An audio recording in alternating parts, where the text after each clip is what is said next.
بسم اللہ الرحمن الرحیم۔ السلام علیکم۔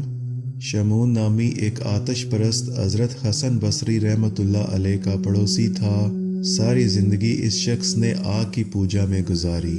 جب اس کے انتقال کا وقت قریب آیا تو آپ رحمۃ اللہ علیہ اس کے پاس تشریف لے گئے۔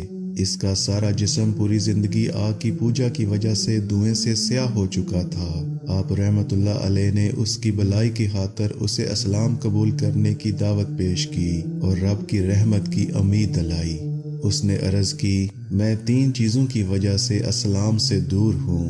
پہلی چیز یہ کہ جب اسلام کے نزدیک دنیا بہت بری شے ہے تو پھر تم لوگ اس کے حصول کی جستجو کیوں کرتے ہو؟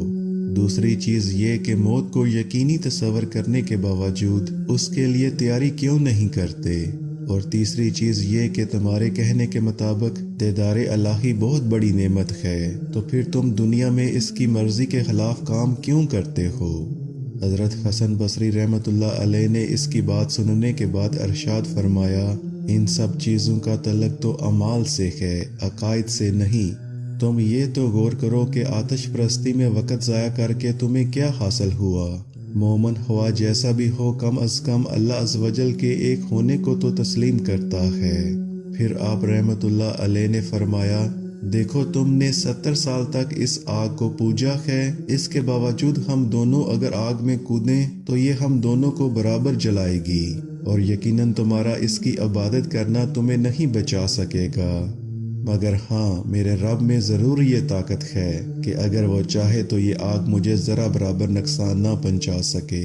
یہ فرما کر آپ رحمۃ اللہ علیہ نے اپنا ہاتھ آگ میں ڈال دیا، لیکن اس نے آپ رحمۃ اللہ علیہ کو کوئی نقصان نہ پہنچایا۔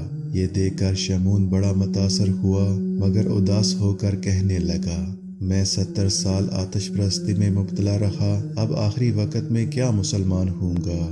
آپ رحمۃ اللہ علیہ نے اس کی بھلائی کی خاطر اسے سمجھانے کی کوشش جاری رکھی، اور آخرکار اس نے عرض کی، میں اس شرط پر مسلمان ہو سکتا ہوں کہ آپ رحمۃ اللہ علیہ مجھے یہ عہد نامہ لکھ کر دیں کہ میرے مسلمان ہو جانے کے بعد اللہ پاک میرے تمام گناہوں کی بخشش فرما دے گا۔ آپ رحمۃ اللہ علیہ نے اس مضمون کا عہد نامہ لکھ کر اس کے حوالے کر دیا، لیکن ابھی بھی شیطان اس کو بہکا رہا تھا، اور اس نے کہا، اس عہد نامے پر عادل لوگوں کی گواہی بھی درج کروا دیجیے۔ آپ رحمۃ اللہ علیہ نے اس کا یہ مطالبہ بھی پورا کر دیا۔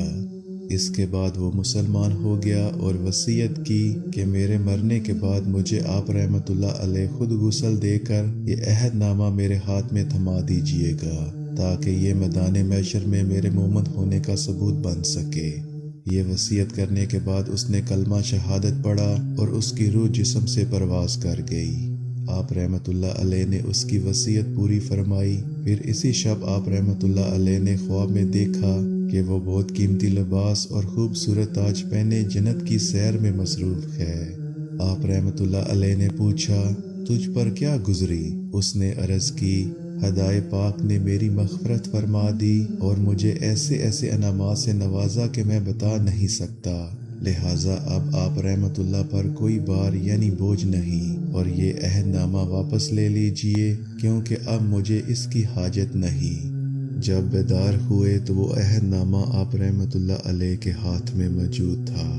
آپ رحمۃ اللہ علیہ نے اس کامیابی پر اللہ کا شکر ادا کیا۔ اے ہمارے رب، ہمیں ایمان پر خاتمہ نصیب فرمانا، آمین۔